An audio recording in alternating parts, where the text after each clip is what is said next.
Congress, Democrats' disturbing dirty secret comes out. Senator Al Franken announced on December 7 that he would leave Congress sometime in the coming weeks after several women came forward to accuse him of sexual misconduct, and more than 36 Democratic colleagues called for his resignation. Now, just a week and a half later, the Democrats' disturbing dirty secret has come out. This is a real doozy.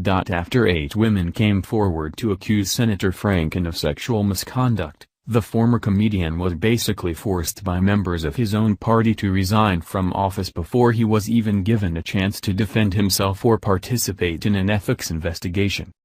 Franken's responses to the various allegations have varied. He's outright denied one, claimed to have a different memory of others, and issued vague non-denials of others.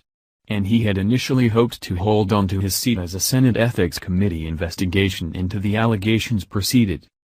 But a group of women Democratic senators, Kirsten Gillibrand, N.Y., Mazie Hirono, Hi, Claire McCaskill, Mo, Maggie Hassan, N.H., Patty Murray, WA, and Kamala Harris, C.A., dashed those hopes.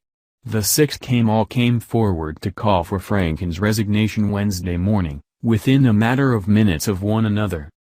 As the day went on, many other Democratic senators added their voices to the chorus, amounting to half the caucus by mid-afternoon. In response, Franken staffers put out word that he'd make an announcement about his political future on Thursday. And on Thursday, he confirmed that he'd step down. Source: Vox. It would seem that Franken's forced resignation was a bit premature, but the Democrats went right ahead and crucified him publicly, acting as judge, jury, and executioner, making an example out of him. Republicans predicted that they jumped the gun for one reason in particular, namely, so that they could use Franken as the means to justify their calls for members of the GOP to resign over sexual misconduct allegations. Now, however, it appears that the Democrats deeply regret forcing Franken to resign, according to reports which surfaced first thing on Monday. Senator Al Franken announced on December 7 that he would leave Congress sometime in the coming weeks after several women came forward to accuse him of sexual misconduct, and more than 36 Democratic colleagues called for his resignation. Now, Democrats are backtracking, rethinking their position on Franken, and some are even urging him to take back his resignation announcement. A handful of congressional Democrats say they regret urging Franken to resign and say they've made a huge mistake. Source: The Federalist Papers Project. So, what could have possibly happened in the span of a week and a half that would make the Democrats pull a complete 180? Well, a very pivotal election took place in Alabama. Taking the moral high ground by forcing Franken to resign was purely a political move by the Democrats. But, now that their candidate won in Alabama, they have no ability to claim that moral high ground. Essentially, they forced Franken to resign for nothing. Why? Because Democrats aren't interested in wiping out sexual abuse.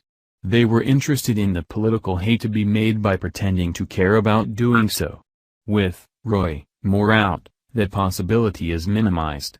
Now, Democrats could attempt to target President Donald Trump over allegations of sexual abuse, but that strategy has little credibility after Bill Clinton, and it has little capacity to motivate after Trump was elected despite the presence of sexual harassment and abuse allegations.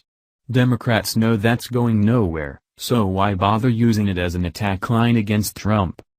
That's particularly true given the fine line Democrats now have to walk between opposing Trump and appeasing their base with a counterproductive impeachment move against him.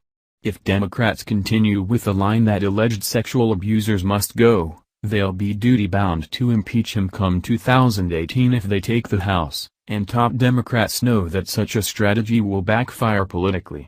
So they're preemptively walking back their call for sexual abusers and harassers to step down. Source: The Daily Wire. It appears that the Democrats' brilliant political strategy has backfired spectacularly.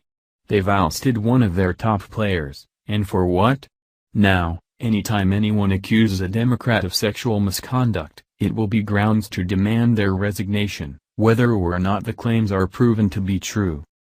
Ironically, This is precisely the strategy Democrats tried to use against Republicans: accuse a candidate, Roy Moore, of sexual abuse and watch him fall from grace. But, that door swings both ways, and they are finding out the hard way that it doesn't feel too good when it hits you on your own backside.